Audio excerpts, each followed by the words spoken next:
요한계시록 2장 1절에서 11절까지입니다. 같이 읽습니다. 시작. 에베소 교회 사자에게 편지하라. 오른손에 있는 7 별을 붙잡고 7 금 촛대 사이를 거니시는 이가 이르시되, 내가 네 행위와 수고와 네 인내를 알고 또 악한 자들을 용납하지 아니한 것과 자칭 사도라 하되 아닌 자들을 시험하여 그의 거짓된 것을 내가 드러낸 것과 또 내가 참고 내 이름을 위하여 견디고 게으르지 아니한 것을 아노라. 그러나 너를 책망할 것이 있나니 너의 처음 사랑을 버렸느니라. 그러므로 어디서 떨어졌는지를 생각하고 회개하여 처음 행위를 가지라. 만일 그리하지 아니하고 회개하지 아니하면 내가 네게 가서 내 촛대를 그 자리에서 옮기리라. 오직 내게 이것이 있으니 내가 니골라 당의 행위를 미워하는도다. 나도 이것을 미워하노라. 귀 있는 자는 성령이 교회들에게 하시는 말씀을 들을지어다. 이기는 그에게는 내가 하나님의 낙원에 있는 생명나무의 열매를 주어 먹게 하리라. 서머나 교회 사자에게 편지하라. 처음이며 마지막이요 죽었다가 살아나신 이가 이르시되, 내가 내 환난과 궁핍을 알거니와 실상은 내가 부요한 자니라. 자칭 유대인이라 하는 자들의 비방도 알거니와 실상은 유대인이 아니요 사탄의 회당이라. 너는 장차 받을 고난을 두려워하지 말라. 볼지어다 마귀가 장차 너희 가운데서 몇 사람을 옥에 던져 시험을 받게 하리니 너희가 10일 동안 환난을 받으리라. 내가 죽도록 충성하라. 그리하면 내가 생명의 관을 내게 주리라.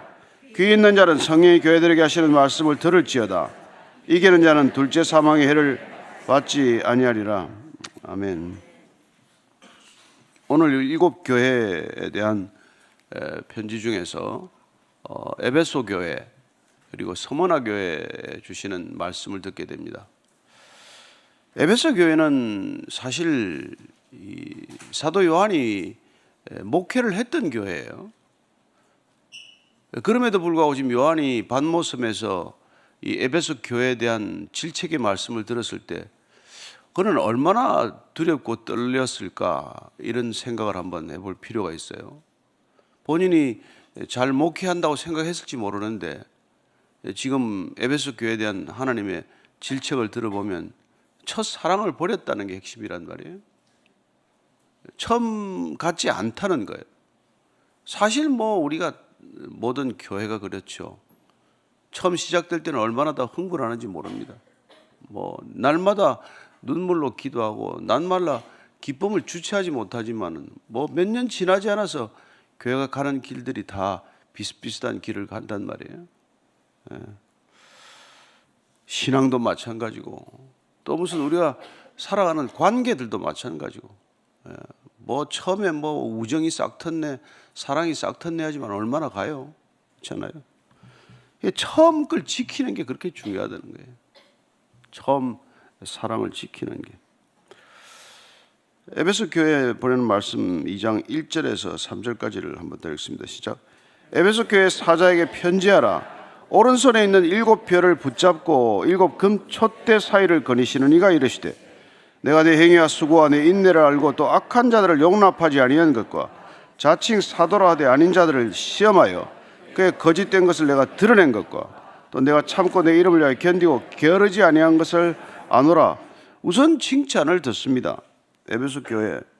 에베소는 여러분 이 당시에 소아시아의 가장 큰 도시였어요. 이오니아주 주도이기도 하고, 그리고 이 알렉산드리아나 안디옥이나 이런 거 더불어서 로마와 함께 그 당시 로마 제국의 4대 도시에 들어갈 정도로 큰 도시였습니다. 당시 지금 이 편지가 씌어지던 때 추정되는 인구를 한 30만 정도로 보는데 지금이야 30만 하면 대도시가 아니라고 생각이 될지 모르겠지만 그 당시로서는 어마어마한 큰 도시였죠. 그리고 에베소는 유명한 아데미 신전이 있는 곳입니다. 당시 7대 불가사이라고 하지 않았어요? 도미티아누스 황제가 자기를 기리기 위하여 만들었다고도 하지만 그 신전의 크기는 이 길이가 137m고 너비가 69m, 높이가 18m 되는 어마어마한 성전, 이 신전이에요. 주랑 원주랑 기둥이 127개나 있었다고 합니다. 그러니까 거기 들어갈 때는 아데미 신상을 또 하나씩 사가지고 들어가야 돼요.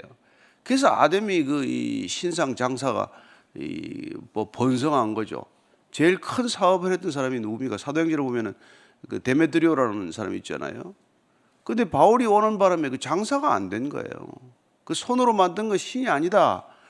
그런 바람에 이게 장사가 격강되지 않습니까? 그리고 마술사들이 책을 5만 권이나 불사르고 에베소가 난리가 난 거죠. 그렇습니다. 바울 한 사람이 들어가서 도시 전체가 술렁술렁인 거죠. 그랬던 곳인데 어쨌든 이 도시에서 지금 있는 교회를 지금 보고 얘기하는 겁니다. 7별을 붙잡고 7급촌태 사이를 걸으신다. 이 붙잡다는 것은 내가 붙잡고 있다는 건 뭐예요? 통제하고 있다는 것이고 보호하고 있다는 뜻이기도 해요. 예수님께서 교회를 정말 다스리시고 또 지키시는 분이라는 그런 말씀을 하고 계신 것이죠. 내 행위의 수고와 인내를 안다. 내가 어떻게까지 지금 믿음을 지키려고 지켜왔는지를 알고 있다. 또 악한 자들을 용납하지 않았고 자칭 사도라고 하는 거짓 선지자들, 그런 사람들을 시험해서 그걸 분별해낸 것, 이런 건 잘한 거다. 이단에 빠지지 않은 것. 그 당시에는 뭐 초대교회는 늘 영지주의자들, 특히 에베소가 또 영지주의자들이 막 극성을 부렸다고 해요. 그런 사람들을 이렇게 잘 분별해낸 것, 믿음을 지키기 위해서 그런 것들은 칭찬할 만하다. 또 내 이름을 위하여 견디고 게으르지 아니한 것을 안다. 주의 이름을 위해서 견뎌냈다는 것, 믿음의 큰 줄거리를 지켜낸 것, 그리고 게으르지 않았다는 여기서 포기하지 않았다는 뜻이에요. 믿음을 저버리지 않았다는 뜻입니다. 그런 점에서는 이 에베소 교회는 이 이단들을 잘 분별해내고 거짓 선지자들을 따르지 않고 그들을 잘 이렇게 경계한 것은 칭찬할 만하다. 거짓 선지자들 문제는 뭐 예수님께서 잘 말씀을 해주셨죠. 마태복음 7장 15절입니다. 시작. 거짓 선지자들을 삼가라. 양의 옷을 입고 너에게 나오나 속에는 노략질하는 일이라. 우리 양두구육이란 말이 있지만은 양의 옷을 입고 나오는 일이란 말이에요. 속에는 노략질하는 일이다. 이게 여러분 거짓 선지자의 특징이라는 거예요. 그러니까 거짓 선지자는 뭡니까? 이게 겉보기로는 너무나 뭐 좋아 보이는 거죠. 매력적일 수도 있고, 마음을 뭐 홀가닥 다 앗아갈 정도니까. 여러분, 사람을 속이는 사람들이 그게 속이려면은 우선 신뢰감을 줘야 되잖아요. 그러니까 더 잘할 것 아닙니까? 그러니까 저나 여러분들이 이게 뭐 이유 없이 더 잘하는 사람은 일단 경계를 해야 되는 거 아니에요. 왜 느닷없이 와가지고 큰 이자를 주겠다고 합니까? 왜 와서 큰 투자를 부추기는 거예요? 교회에서 제발 그렇게 투자 얘기하지 말래도 꼭 교회에서 뭐 투자해서 무슨 뭐 사기를 당했네, 고소를 하네, 이런 일이 그치지 않아요. 교회마다 그렇습니다. 큰 교회 더 해요. 큰 교회 돈 많은 사람들 많으니까 더 가죠. 왜 교회 안에서 투자 얘기가 왔다 갔다 하냔 말이에요. 교회가 그거 하러 오는 곳입니까? 투자 모집하는 곳이에요? 다단계 판매하는 겁니까? 그런 건 일단 막아야 되는 거예요. 일단 그건 여러분 경계를 해야 된다는 겁니다. 그런데 교회에 그런 목적으로 오는 사람이 많아요. 뭘 팔겠다고, 뭘 사라고, 뭘 하는 거. 여기서 뭘 사라는 거예요 도대체. 참 안타깝죠. 그런 것들을 잘 분별하지 않으면은 여러분 뭐 계속 교회 와서 시험 당했대. 자기가 시험에 빠진 것이 뭐 누가 뭐 예수님이 시험을 그렇게 한 겁니까 뭡니까? 그리고 꼭 분쟁을 이렇게 또 뒷말 만들어서 로마서 16장 17절 18절입니다. 시작. 형제들아 내가 너희를 권하노니 너희가 배운 교훈을 거슬러 분쟁을 일으키거나 거치게 하는 자들을 살피고 그들에게서 떠나라. 이 같은 자들은 우리 주 그리스도를 섬기지 아니하고 다만 자기들의 배만 섬기나니 교활한 말과 아첨하는 말로 순진한 자들의 마음을 미혹하느니라. 자기 배를 섬기는 사람들이지 예수님을 섬기는 사람이 아니다. 그건 목회자도 그럴 수 있죠. 예.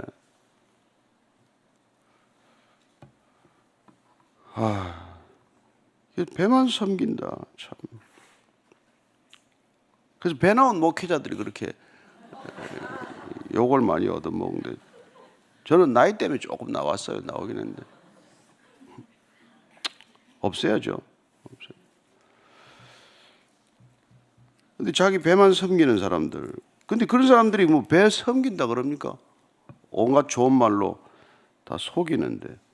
그래서 디모데후서 3장 5절 이렇게 되는 것이죠. 교회 전체가 경건의 모양은 있으나 경건의 능력은 부인하니 이 같은 자들에게서 내가 돌아서라. 경건의 모양은 뭐 잔뜩 갖추었는데 뭐 예배 드리면 뭐 대단한 성가대를 만들고 뭐 별하별 뭐 웅장한 것들을 치장해 놓을 수 있을 망정 경건의 능력은 없단 말이에요. 그런 교회에서 별하별 속임수가 일어나고 별하별 뒷말이 무성하고 그런 볼성 싸놓은 모습이 생긴다는 겁니다. 근데 어쨌건 에베소서는 그런 면에서는 잘 지켜낸 게 있다는 거예요. 근데 자 4절 5절입니다. 시작. 그러나 너를 책망할 것이 있나니 너의 처음 사랑을 버렸느니라. 그러므로 어디서 떨어졌는지를 생각하고 회개하여 처음 행위를 가지라. 만일 그리하지 아니하고 회개하지 아니하면 내가 내게 가서 내 촛대를 그 자리에서 옮기리라. 책망할 게 있는데 처음 사랑을 버렸다. 처음 사랑을 버렸대요. 왜 그렇게 됐을까요? 어쩌면 이단을 분별하느라고 이런 일이 있었을 수도 있겠죠. 믿음을 지키기 위해서 거짓 선지자를 분별하기 위해서 그래서 서로 사랑하라는 주의 계명을 실천하고 처음에 잘 했는데 점점 옆에 있는 사람이 한 사람 속이거나 누가 자꾸 피해를 주거나 하게 되면은 의심이 생기잖아요. 그러니까 선의를 선의로 받아들이기가 어려워지게 된단 말이에요. 그러다 보면 교회가 시간이 지나면서 점점 사람이 많아지고 불어나면은 아, 이거 조심해야 되겠구나. 교회라고 사람 다 믿으면 안 되겠구나. 이러다가 사랑이 식어버린단 말이에요. 교리를 지키는 건 좋은데 교리를 지키겠다고 하다가 사람을 너무 의심한 나머지 사랑이 다 식어버리면 무슨 소용이 있냐 이 말이에요. 사역이 중요하기도 하죠. 그러나 교회가 무슨 일이 중요하다고 해서 그 일을 하다가 일 때문에 다투고 마음이 상해서 사랑이 다 식어버리면 뭐 하냐는 겁니다. 뭐 하냐는 거예요. 그러니까 본질을 잃어버리면 지엽적인 거는 무슨 소용이 있냐 그 얘기죠. 그러니까 아무리 믿음을 지키는 것 중요하고 거짓 선지자를 분별해서 교리를 지켜내는 것도 다 중요하지만 사랑을 잃어버리면 안 된다는 거란 말이에요. 교회는 사랑을 잃으면 다 잃어버린 거예요. 교회는 사랑이 없으면 아무것도 없는 겁니다. 뭐 교회가 크네 어떠네 뭐 사역이 많네 뭐 화려해 배우고 거기 사랑이 없으면 뭐 그러면 예수님이 안 계신 거나 마찬가지란 말이죠. 그러면 어떻게 해야 됩니까? 회복하는 방법을 가르쳐 주잖아요. 너희서 어디가 실족했는지를 볼 때 생각하라, 회개하라, 처음 행위를 가지라 이렇게 처방을 주시는 것이죠. 생각하라는 건 기억하라는 뜻이에요. 너희들이 처음에 교회가 어떻게 시작이 됐는지 얼마나 주님의 구원을 기뻐했는지 얼마나 감격적이었는지 그걸 기억하라는 거예요. 그리고는 회개하라. 어디서 잘못됐는지 내가 뭘 하다가 이렇게 여기까지 빗나가게 되었는지 어쩌다가 이렇게 감격이란 하나도 없어지고 얼굴은 그냥 점점 더 굳어지고 체질은 점점 더 뭐 이렇게 고집스러워지고 사람 말은 점점 더 의심스러워지고 왜 이렇게 됐냐? 이거 회개하라는 거예요. 그리고 처음 행위를 다시 가지라. 처음 내가 수고하고 섬길 때 아무것도 따지지 않고 내가 사람들 대접받으려고 여기 왔나? 섬기면 조건 없이 섬겼고 헌금도 남 모르게 아까 그냥 헌금통에 집어넣고 그렇게 몰래 기뻐했던 때가 있는데 그런 것들을 다시 회복하라는 거예요. 그렇게 회개하지 않으면 내가 내게 가서 촛대를 옮겨버리라. 촛대 옮긴다는 게 뭐예요? 이 방에 있던 촛대 저리 옮기는 겁니까? 내게 준 사명을 옮기겠다는 거예요. 내게 준 사명. 너를 통해 얻고자 한 영광을 내가 버리겠다는 거예요. 그럼 교회 영광도 없고 교회 사명도 없으면 교회 아니죠. 그런 말씀을 지금 하고 계십니다. 사도 요한이 저는 이 얘기를 듣고 얼마나 참 놀랐을까.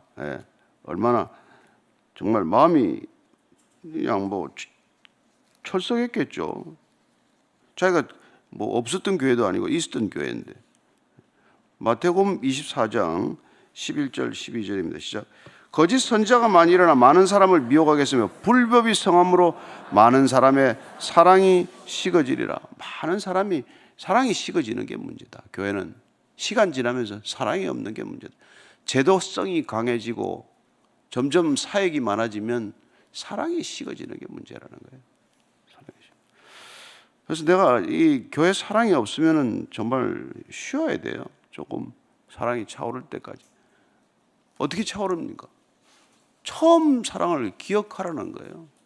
회개하라는 겁니다. 다시 돌이키라는 거예요. 그럴 때 저는 주님께서 다시 한번 은혜를 부어주신다고 믿습니다. 그래서 베드로전서 1장 22절을 보면 우리가 회복하는 방법 중에 이런 게 있어요. 그리고 우리가 어떻게 하다가 이렇게 이 지경에 이르렀는지를 이렇게 말합니다. 시작. 너희가 진리를 순종함으로 너희 영혼을 깨끗하게 하여 거짓이 없이 형제를 사랑하게 이르렀으니 마음으로 뜨겁게 서로 사랑하라. 뜨겁게 서로 사랑하는 게 어떻게 해서 이렇게 사랑하게 되었는지는 먼저 진리에 순종한 거예요. 말씀대로 산 겁니다. 그러다가 영혼이 깨끗하게 된 거예요. 마음에 사심이 없어진 겁니다. 복잡한 생각이 없어져요. 그렇게 해서 거짓 없이 형제를 사랑하게 됐는데 요게 사라진단 말이에요. 그러면 회복하려면 어떻게 돼야 되죠? 아까 기억하라, 회개하라, 다시 그 처음 행위를 붙들라고 한 것 마찬가지로 진리를 다시 순종하는 대로 가야 된단 말이에요.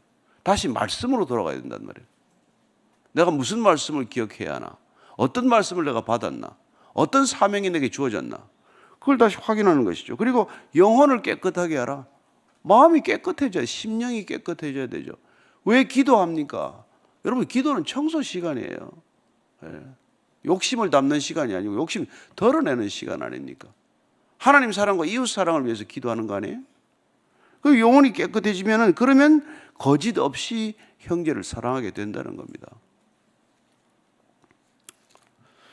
참 뭐 쉬워 보이는 것 같은데 참 쉽지 않은 일이죠.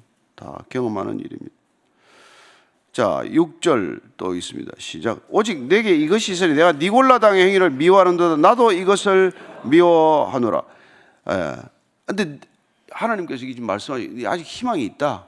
왜냐하면 내가 니골라 당의 행위를 미워하기 때문에 아직도 내한테는 희망이 있다. 돌이킬 수 있다. 나도 이것을 미워하노라. 니골라 당의 행위. 니골라 당에는 이 당시에 방종과 향락을 일삼는 거예요. 결국은 그런 무리가 있다는 겁니다. 교회 안에서도 방종하고 성적인 타락과 방탕함을 일삼고 말이죠. 여전히 우상 숭배하고 이방인들의 축제에 그냥 그 아데미 신전 축제 그냥 들락날락하고 마찬가지죠. 뭐 우리 여기서도 그런데 뭐 음란 사이트나 들락날락하고 뭐 그러면서도 또 예배할 때 눈물을 흘리고 뭐 하는지 모르죠. 근데 이걸 미워하신다는 거예요. 근데 이걸 미워해야 돼, 미워해야 돼. 여러분들이 내가 미워하던 걸 어제 밤에 곰곰이 생각하면서 야, 우리 집에 쥐가 한 마리 들어오면 가만히 있습니까? 잡을 때까지 가만히 있어요? 바퀴벌레 하나 나타나면 어떻게 합니까? 아니, 바퀴벌레 이런 거 따지지 말고 모기 한 마리 나타나면 잠잡니까? 제 아내는 새벽 2시간, 3시간 불을 켜고 잡아야 자지 안 잡으면 안 잡니다. 모기 한 마리, 파리 한 마리 쫓아내야 잔단 말이에요. 그러면 내 아내 여러분 그 모기 한 마리가 방에 들어도 잠을 안 자고 불을 켜고 잡고 자는데 내 안에 그런 음란한 생각이 하나 들어왔다. 내가 남을 미워하는 그런 그 증오심이 분노심에 불탄다. 내가 저 인간을 시기하는 시기심이 있다. 그러면 모기보다 큰 게 들어온 거예요. 바퀴벌레보다 큰 게 들어온 겁니다. 그거는 약을 치고 뿌려대고 뭐 잡고 난리를 치면서 내 안에 그런 엄청난 것들이 들어왔는데 그거는 그냥 무덤덤하게 지나가니까 왜요? 미워하지 않아서 그래. 왜 파리 모기 잡아요? 미워하니까. 우리가 뭘 미워해야 되는지를 알면 그걸 쫓아내려고 발악을 해야 돼, 발악을 해야 돼. 그게 피 흘리기까지 싸우는 게요. 죽기까지 미워하는 거예요. 죽도록 미워하는 거예요. 그걸 죽도록 미워해야 되는 거예요. 그걸 안 미워하면은 여러분 안 된다는 거예요. 그래서 7절 이렇게 말합니다. 시작. 귀 있는 자는 성령이 교회에 들어가시는 말씀을 들을지어다. 이기는 그에게는 내가 하나님의 낙원에 있는 생명나무의 열매를 주어 먹게 하리라. 예, 성령이 교회들에게 하십니다. 이기는 자, 이런 걸 이겨내고 죽도록 미워해서 그걸 다 쫓아내고 그러면 내가 영생하는 열매를 주게 하겠다는 거예요. 창세기 3장 22절에 보면 에덴에서 왜 쫓겨나갑니까? 죄를 짓고 나서 생명나무의 열매를 먹고 영생할까 해서 쫓아내지 않습니까? 근데 다시 우리가 그렇게 하나님으로부터 주신 이 놀라운 믿음을 지켜내면 그러면 영생하는 열매를 내가 먹게 하겠다. 영생을 허락한다는 거란 말이에요. 그래서 우리가 죄를 죽기까지 싸우는 것, 이게 우리의 신앙의 더 중요한 일입니다. 8절 9절의 시작. 서머나 교회 사자에게 편지하라. 처음이며 마지막이요 죽었다가 살아나신 이가 이르시되 내가 내 환난과 궁핍을 알거니와 실상은 내가 부요한 자니라. 자칭 유대인이라는 자들의 비방도 알거니와 실상은 유대인이 아니요 사탄의 회당이라. 예, 서머나 교회는 칭찬받은 교회예요. 비난받지는 않았는데 마지막이 처음이요 마지막이요 알파요 오메가이시며 죽었다가 살아나신 주님께서 이렇게 말씀하십니다. 내 환난과 궁핍을 알거니와. 이 서머나 교회는 굉장히 이게 궁핍을 박해를 많이 받았던 교회예요. 여기 감독이 폴리카비아고 86세 됐는데 화형당했습니다. 순교당했어요. 환난과 궁핍을 하는데 근데 그게 내가 지금 가난하지만 어렵지만 그러나 그게 내가 부요한 자라 말합니다. 이게 가난의 부요요. 역설적인 표현이죠. 내가 가난하지만 네가 진짜로 부자다. 라오디게 교회는 다 가졌지만 나중에 너는 아무것도 없다. 그렇게 말하잖아요. 인간이 볼 땐 다 가졌는데 하나님 볼 땐 너는 아무것도 없다. 이럴 수 있는 거고. 사람들이 볼 때는 너 아무것도 없잖아. 하나님 볼 때는 넌 부요한 자다. 이렇게 하나님의 평가가 중요하지 않습니까? 예. 저와 여러분들이 이런 평가를 받을 수 있게 되길 바랍니다. 예. 그래서 여러분들이 이 가난한 부요에 대한 이 역설적인 개념을 이해를 해야 돼요. 마가복음 10장 29절 30절입니다. 시작. 예수께서 이르시되 내가 진실로 너희에게 이르노니 나와 복음을 위하여 집이나 형제나 자매나 어머니나 아버지나 자식이나 전토를 벌인 자는 현세에 있어 집과 형제와 자매와 어머니와 자식과 전토를 100배나 받되 박해를 겸하여 받고 내세 영생을 받지 못할 자가 없느니라. 여러분 이 모든 걸 보상받는데 100배나 받는데요.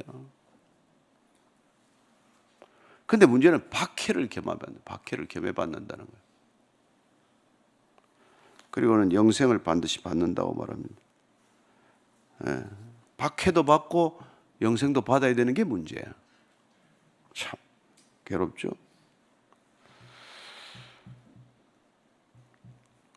네. 그러니까 여러분들 이 역설적인 부요함을 날마다 믿음으로 경험할 수 있게 되기를 바랍니다. 나는 부요하다. 나는 부족함이 없다. 이게 부요의 극치 아닙니까? 나는 부족한 게 없다. 이거보다 더 큰 고백이 어디 있어요? 아무리 큰 재벌도 항상 무슨 투자금이 부족하거나 무슨 뭐 곁에 뭐 능력 있는 사람이 부족하거나 부족하다는 게 맨날 입에 달고 사는 거 아닙니까? 근데 아무것도 없는 사람이 나는 부족함이 없다 그러면 그거보다 더 큰 기적이 어디 있어요? 신비가 어디 있습니까? 그래서 믿음은 신비예요. 자, 10절입니다. 시작. 너는 장차 받을 고난을 두려워하지 말라. 볼지어다 마귀가 장차 너희 가운데서 몇 사람을 오게든지 시험을 받게 하리니 너희가 10일 동안 환난을 받으리라. 내가 죽도록 충성하라. 그리하면 내가 생명의 관을 내게 주리라. 이 환난과 궁핍을 가져오는 사람들이 참 안타까운 건 유대인들이 더 심했습니다. 그래서 막 그 순교 현장에 유대인들이 그 더 극성을 떨고 이랬다고 기록이 되어 있어요. 유대인들이 동족인데 예수 믿는 동족들을 그렇게 학대하고 박해하는데 앞장섰다는 거죠. 그래서 그건 유대인들이 아니라 지금 예수님께서 그건 사탄이다. 사탄의 무리다. 내 형제들이 아니다. 이렇게 말하는 것이죠.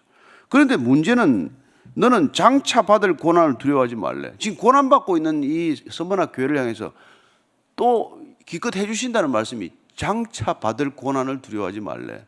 고난 가운데 있는 사람한테 참 믿기 어렵죠. 여러분들에게 삶과 조의를 표합니다.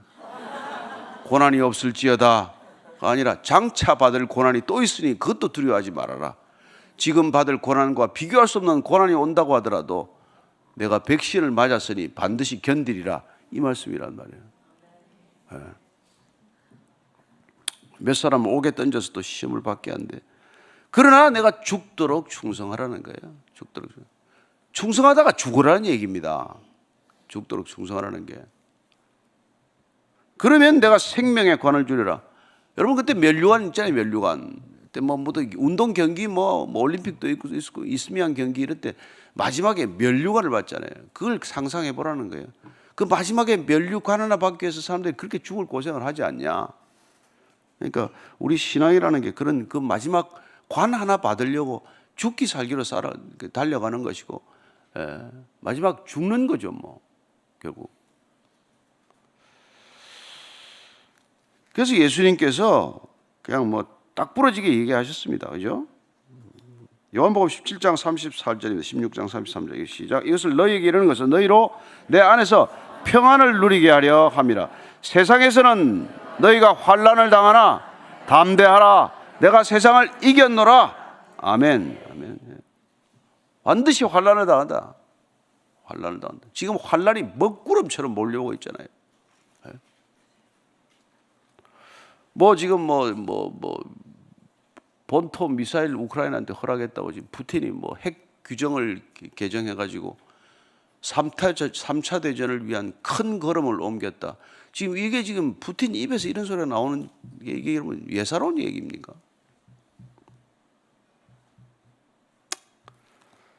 그러니까 여러분들 지금 작은 것들에 너무 신경 쓰지 말고 큰 일들에 신경 쓰시고 기도 제목도 좀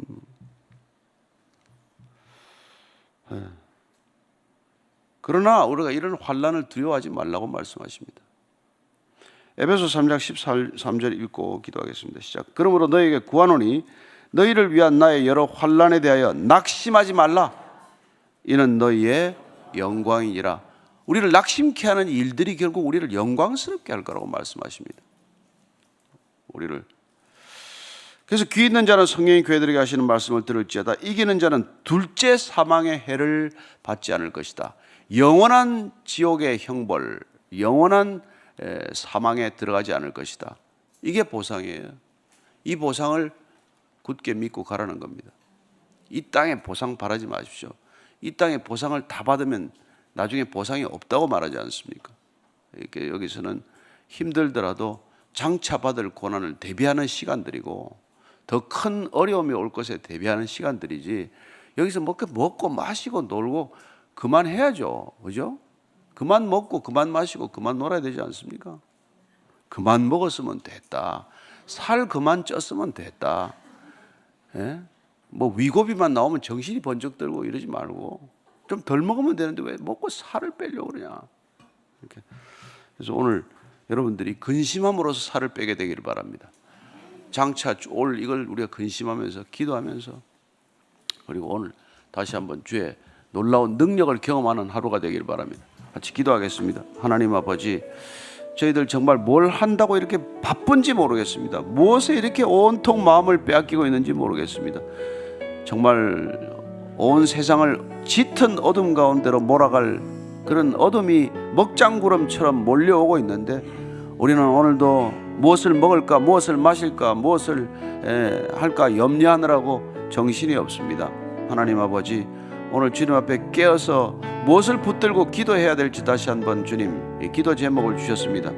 교회가 다시 한번 첫사랑을 회복하게 하시고, 하나님 이 세상이 어떻게 종말을 향해서 달려가는지를 저희들 알게 하셨사오니, 하나님 둘째 사망의 해를 받지 않기 위하여 기도하게 하시고, 한 사람이라도 주님 택한 백성 더 구원에 이르도록 하는데 우리의 모든 마음과 뜻을 집중하게 해 주옵소서. 이 세상에 보이는 것들에 우리의 마음 다 빼앗기지 않고 보이지 않는 것들에 다시 한번 우리의 마음을 집중하는 하루가 되게 하여 주옵소서. 하나님, 하나님과 함께 동행하는 하루, 이 놀라운 능력의 하루 되게 하실 때, 하나님 믿지 않는 자들이 우리를 보고 믿음의 소망의 이유를 묻는 하루가 되게 하여 주옵소서. 주님, 오늘도 주님과 함께 동행할 때 하나님 빼앗기지 않는 기쁨이 있지만은 또 한편에는 근심이 있습니다. 이 세상을 향한 근심을 기도의 자리에서 다 쏟아내고 이 자리를 떠나게 하여 주옵소서. 이제는 십자가에서 우리를 구원하시되 끝까지 구원하신 우리 구주 예수 그리스도의 은혜와 믿음의 길 끝에서 맞아주시는 아버지의 사랑과 성령의 다시 한번 기름 부으심이 오늘도 주님과 함께 주님의 말씀 붙들고 다시 한번 첫사랑을 회복하기를 결단한 이 자리에 고개 숙인 진정한 믿음의 형제 자매들 위해, 그리고 아름다운 그리스도인들 위해, 그리고 영원한 교회 위해 지금부터 영원까지 항상 함께 하시기를 간절히 축원하옵나이다. 아멘.